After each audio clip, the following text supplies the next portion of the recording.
Hey everybody, I want you to like and subscribe over here. Okay, this is Ricky's Reacts. We're doing Ricky Reacts, right? All right, this is Ricky Reacts. I just wanted to make sure we were on the right program. All right, I want to let you know I'm on Unfiltered with Silvana Kelleher, Bill Colarulo, 97.5 The Fanatic, 97.5thefanatic.com, and NBC Sports Philadelphia. That is 2 to 6, Monday through Friday. Come join us, make the switch. Okay, first question. So obviously we're into the MLB playoffs. Yep. Phillies start Saturday. Which sport has the best playoffs? Ooh. Um, Which sport do I think has the best playoffs? I would say NBA, no. Hockey is outstanding if you like hockey, but I know a lot of people are really indifferent for hockey. Football I'm going to say NFL. I think the NFL has the best kind of lineup. I mean, there's a bunch of games on wild card weekend, and then, they dwindle out fairly quickly. I think if you like giving a team a second chance, I think baseball would be number two because obviously you get a 3 game series and a 5 game series, then 7-7. So, plenty of games to go around there. I think you get a little bit more involved when it's football because it's a single game elimination. Anytime there's a single game elimination, it's done. And I will say this because I have to add this in. There is nothing like March Madness.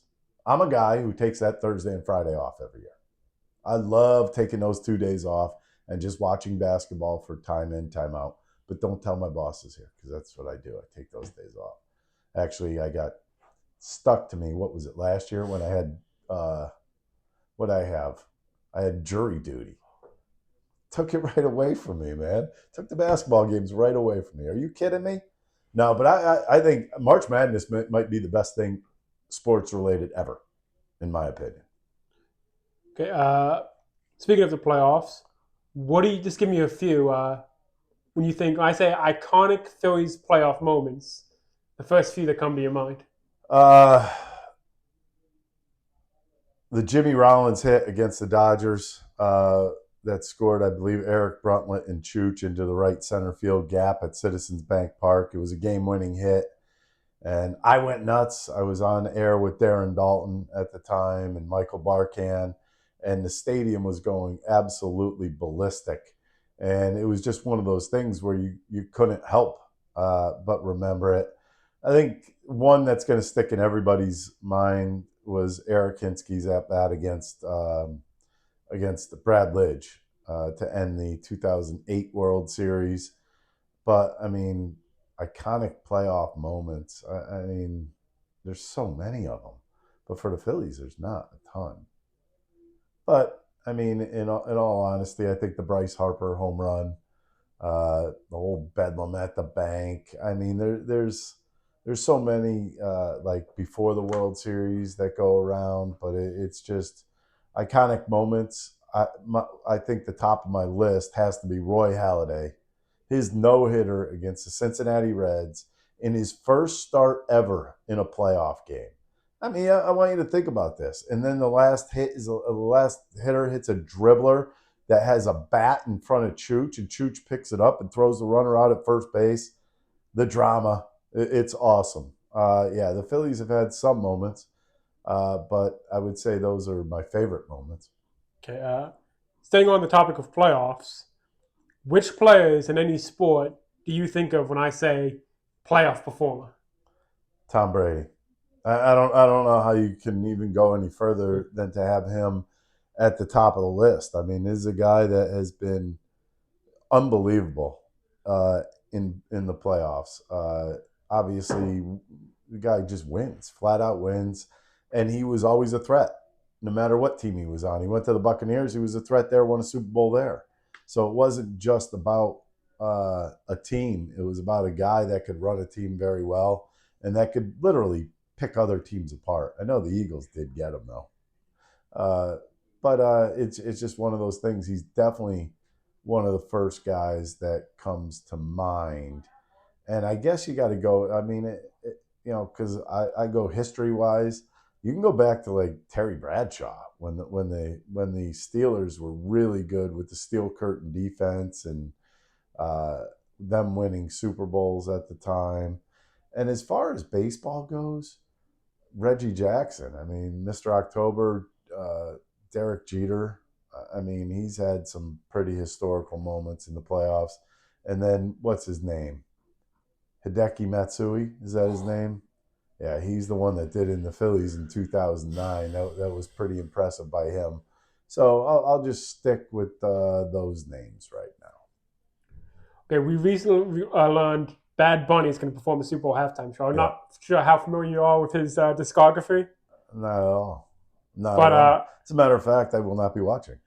I'm not one of those. Let me put it this way: I'm not one of those people, first and foremost, to watch the whole Super Bowl halftime. By that time, I'm 6 beers in, anyways. So what do I care what's going on? I was actually at a Super Bowl. I was at the one with the Janet Jackson thing, which you could not tell when you were at the stadium. And I mean, I watched that one because I had to. I was there. I had to watch it. Sometimes I'll have to watch it because I do a show and we might talk about it now. But it's not my first concern about a Super Bowl game. Super Bowl game, I want to watch the game. I don't like the whole fact that it takes like 45 minutes to get them on, get them off, get the teams back on the field, get them playing again. Takes the teams right out of momentum. I just don't care all that much. Right, well, What was the question? my question was going to be if they came to you and said you get to decide who the Super Bowl halftime performer is, which artist would you pick? Which artist would I pick? Anyone alive capable of performing? Right now, Yeah, I think Taylor Swift should do it. You'd pick Taylor Swift? If I was making money off of it, yeah, I would pick Taylor Swift right now. Which as long as Travis Kelce wasn't in the Super Bowl. Yeah. Put it this way, which one would you be most interested in? Like if they said this person's performing at the Super Bowl halftime show, what name would interest you the most? As like, oh, I'd actually want to watch. Well, it's not Bugs Bunny. Bad. I know it's Bad Bunny, but I said it's not Bugs Bunny. I guess Bruce Springsteen, maybe Pearl Jam, but that would never happen. Yeah. It just would never happen. We already know that. I mean, as far as artists go, I always The Weeknd. There we go. That's something recent. The Weeknd, I could say. Yeah, he's already done it, but I could. Bruno Mars, he's already done it. So all the people that I want to see, they're all done. They've already done it. Okay. Now I'm going to switch over to a topic that I know you have strong opinions on: bad drivers. Oh. So I recently was coming up and someone passed me on the shoulder to get up further, like when the on ramp was like backed up.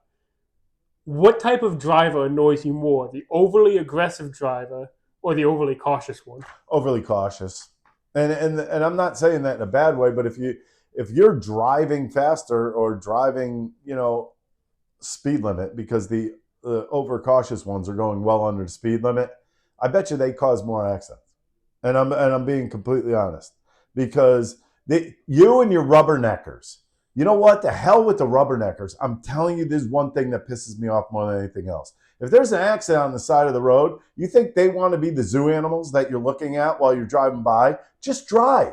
Keep your eyes forward. You're the ones. You are the ones that cause traffic. In my opinion, that you are the overcautious drivers to start with, but you're the ones looking at an accident. You know why? Because you're so curious as to what happened. How about keep your eyes on the freaking road and drive forward? That way the 10,000 cars that are behind you could actually drive through the thing without you looking. That should be the largest ticket given out, by the way. And I was just behind a cautious driver today coming off of the Northeast Extension. Somebody in a white, like Porsche, whatever, and it was like the truck. And I'm like, you got to be kidding me. I can't. You come off of that doing 55 out of where the toll is, and then there's a couple of curves going through, but 55 is not like going over the limit there. This guy was going 32 in the left lane, everybody passing him, and I got a wave out the window. I got a wave from him out the window. Kiss my ass. Go ahead, next one. Okay, final question. Usually I save the final question for I get a guest from around the station to ask the question. Yeah. This one's from your favorite, Silvana. Oh boy. She wants to know, why did you say you love Gabe Kapler? I did not say that. And that was a quote taken out of something else. Don't play this game with me, Silvana, as a matter of fact. I'm going to get you. One of these days I'm going to get her, and I will tell you this much. Gabe Kapler, if there was any love there, it was because his press conferences gave me something to talk about when the team sucked. And if you remember those years, they were thin. They were extremely thin. And the way I look at it, that guy would say something ridiculous every single night. So proud of those guys. Oh my God. By the way, I remember a whitewashing. This is my favorite one of all time. And if you listen to the show, I've said this before. Andrew Knapp had an at-bat where he was down 0-2, he battled back to walk in like the third inning of like an 8 or 11-0 loss by the Phillies. And Gabe Kapler comes out and he says, hey, before I get any questions, I just want you to know what a great at-bat by Andrew Knapp in like the third inning. What the hell are you talking about? So, by the way, that's all false anyways. Anyways, this has been Ricky Reacts. I want you to like and subscribe over here. I want you to join me, Silvana Kelleher, her, and Bill Colarulo on Unfiltered, 2 to 6, Monday through Friday, 97.5 The Fanatic, 97.5thefanatic.com, and NBC Sports Philadelphia. Thanks for watching Unfiltered on YouTube. You could like and subscribe down here. You could also see our other shows over here. Go ahead and watch them all. We love when you watch. The one thing, hey, you could also catch us on 97.5 The Fanatic, 97.5thefanatic.com, and NBC Sports Philadelphia. See you there.